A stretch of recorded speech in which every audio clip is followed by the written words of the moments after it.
반갑습니다. 송지준입니다. 대한민국은 지금 내부적으로는 강선호 때문에 굉장히 시끄러운데요. 사실 이제 진짜 문제는 외부에 또 있는 거 아니겠습니까? 내부 문제 같은 경우는 사실 대한민국 국민들이 이 선동이나 이런 것들에 너무 취약하다 보니 이재명에 대한 지지율이 60%가 넘을 수가 있죠. 그리고 이제 뭐 전 국민한테 15만 원부터 45만 원까지만 뿌려 제껴 대니까 그거를 가지고 또 뭐 콩나물 하나씩 콩나물이 아니라 그 뭡니까? 갑자기 뭐 기억이 안 나네. 그거 하나씩 이제 뭐 쥐어주게 되면은 뭐 부정적 마음 들었다가도 아이고 뭐 잘하고 있다. 그냥 이렇게 생각하는 게 우리나라 사람들이잖아요. 근데 이게 문제가 외부 문제 같은 경우는 특히나 이제 미국의 관세 문제에 대해 가지고 이런 식의 싸구려 선동이 통할 리가 없다라는 겁니다. 이거 뭐 어떻게 할 겁니까? 트럼프한테 가가지고 25만 원 줄 겁니까? 15만 원 줄 겁니까? 아니면 약간 인심 써가지고 얘따 45만 원 우리 관세 협상하자. 이 되겠습니까?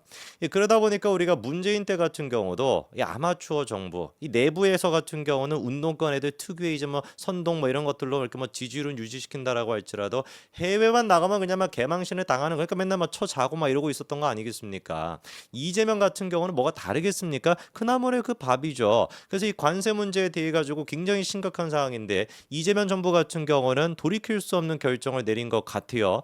그래서 이 관세 문제가 어떻게 흘러가고 있는지 그리고 이게 왜 도대체 이재명이가 저렇게 정신 나간 선택을 할 수밖에 없었던 것인지 그것까지 제가 좀 정리를 해드리겠습니다. 일단 여론들 같은 경우는 굉장히 좋지가 않습니다. 지난번에 같은 경우도 능력 안 되면 사퇴해라, 현대차를 위해 타산업 내주고 현대차는 보답으로 착한 인상, 귀족노조 보너스, 유능한 죄명 정부 아닌가 이랬다가 그 이후에 최근에 나왔던 지금 날짜 보시면 7월 23일이죠. 어마어마하게 지금 부정적 여론이 큽니다. 전 세계 각국의 정상들이 미국과 관세 협상하려고 최선을 다하는 와중에 대한민국 대통령은 방구석에서 감자전이나 처먹으면서 우리 이건 협상 안 해줄 거야? 지금 누가 갑인지 사업하는 안 되냐? 미국인들한테도 25만 뿌려가지고 설득하려냐? 할 줄 아는 게 돈 뿌려가지고 멍청한 애들 현원 쉬는 것밖에 없잖아. 그래도 참 다행스러운 게 대한민국 국민들 가운데 많은 분들은 여전히 정신이 있다라는 거, 진실이 무엇인지 알고 있다라는 게 다행이죠, 그렇죠? 자, 그러면은 관세에 대해 가지고 세계 각국들은 어떤 입장을 보이고 있는 거냐? 간단하게 일단 좀 정리를 해봐야 되겠습니다. 특히나 일본을 우리가 눈여겨볼 수밖에 없는데 한마디로 성공했어요. 일본 같은 경우는 관세를 갖다가 원래 상호 관세 25%였는데 15%로 무려 10% 가까이나 낮추게 됐고요.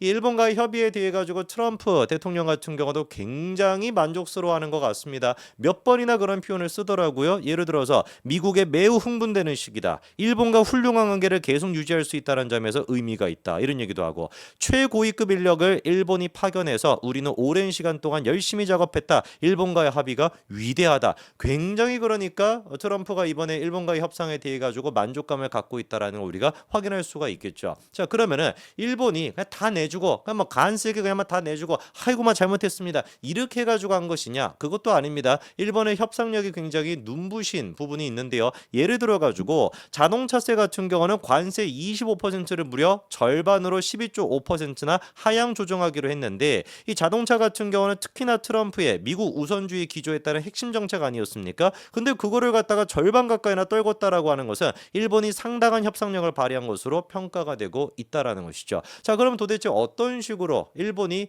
미국한테 저런 식으로 협상력을 발휘했던 것이냐? 눈에 띄는 게 바로 이겁니다. 일본 제철에서 US 스틸을 갖다가 인수한 거 이게 특히나 지금 중요한데 여기에서 트럼프의 위신이라고 할까? 트럼프의 어떤 그거를 좀 잘 체면 같은 거를 잘 살려준 모습이 한 가지가 있습니다. 바로 미국 정부에게 US 스틸의 황금주 한 주를 갖다가 무상으로 일본이 주기로 한 건데요. 황금주라고 하는 건 다 한 주만 있다라고 할지라도 회사가 결정한 내용에 거부권을 행사할 수 있는 특별 주식입니다. 뭐 의결권 자체는 없다라고 할 수 있지만 사실상 회사의 핵심 결정을 갖다가 뒤집을 수 있는 그런 황금주를 갖다가 한 주를 무상으로 미국 정부에게 줌으로써 트럼프의 체면도 살려주고 일본 또한 마찬가지로 어떻게 할 수가 있었던 거예요? 자동차 관세를 갖다가 절반이나 떨굴 수가 있었던 것이죠. 이게 일단 첫 번째고요. 두 번째로 일본의 이번에 중요한 결단이 무엇이냐? 쌀을 개방했다라고 하는 거 이게 굉장히 중요합니다. 그래서 쌀 개방을 통해 가지고 사실상 관세를 갖다가 상호 관세를 10%나 낮췄다라고 하는 얘기가 나오고 있는데요.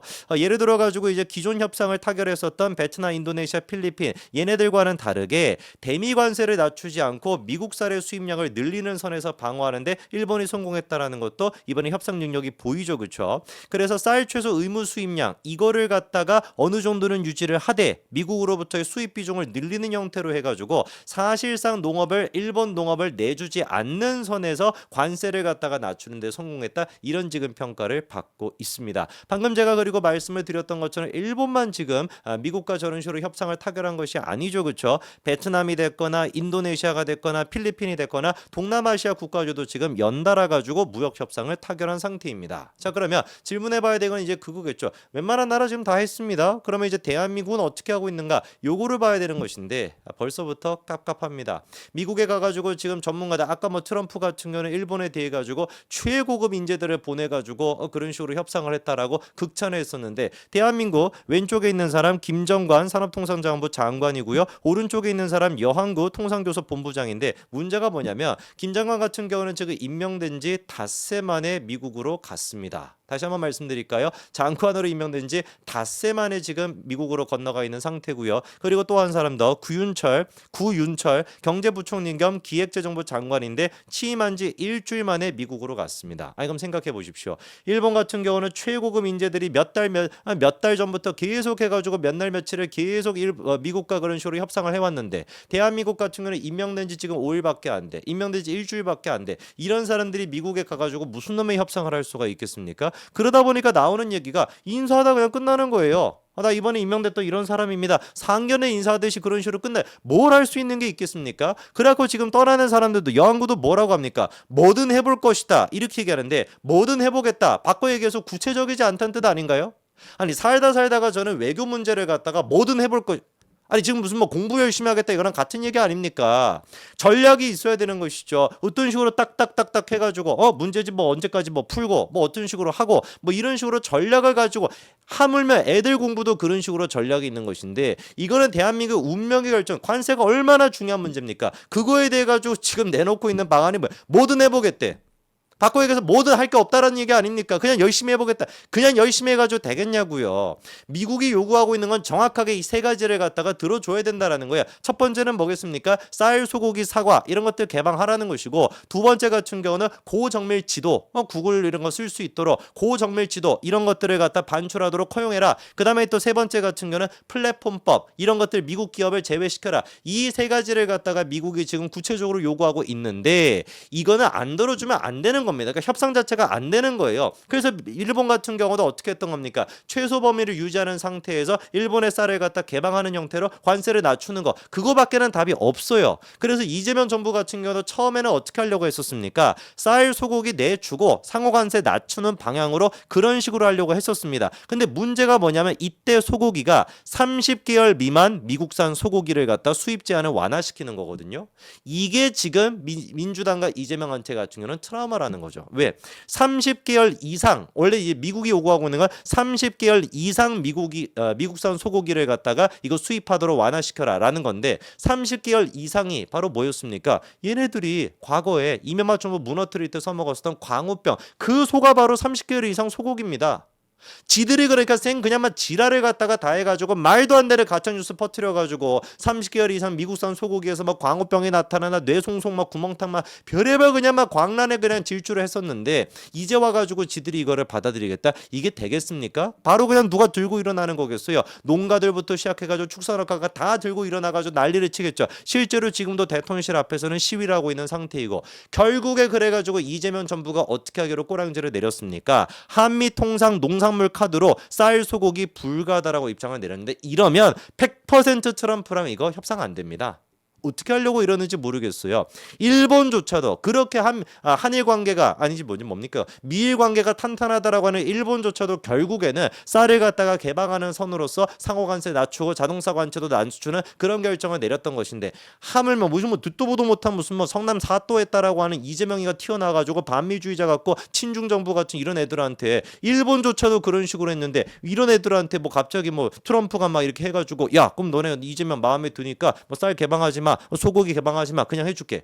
택도 그렇겠습니다. 지금 시간이 없거든요. 8월 달에 이거 사실상 끝나게 되는 것인데 시간이 없는 상태에서 뭐를 믿고 저런 식으로 미치는지 모르겠습니다. 그만큼이나 지들이 써먹었던 광우병이라고 하는 카드가 불안하고 떨리다 보니까 자기들 또한 마찬가지로 그런 식으로 역풍을 맞을까봐 두려워가지고 쌀 소고기 불가라고 하는데 100번이고 1000번이고 해보십시오. 그런다라 그래가지고 관세 협정이 이루어질지 코스피 와장창 깨지게 될 것이고요. 주식도 8월 달부터 난리가 나게 될 겁니다. 여러분 브레이크 뭐라고 하죠? 이거 안전벨트 꽉 매고 계십시오. 그리고 그때부터 상호관세 안 되면서 코스피 무너지고 이때부터 이재명 정부의 아마추어 같은 모습이 드러나게 될 것이고 지지율 하락으로 이어지겠죠. 8월 달에 어떻게 될지 지켜보자고요. 여러분 안전벨트 꽉 매고 계시기 바랍니다. 여기까지 말씀드리겠습니다. 감사합니다.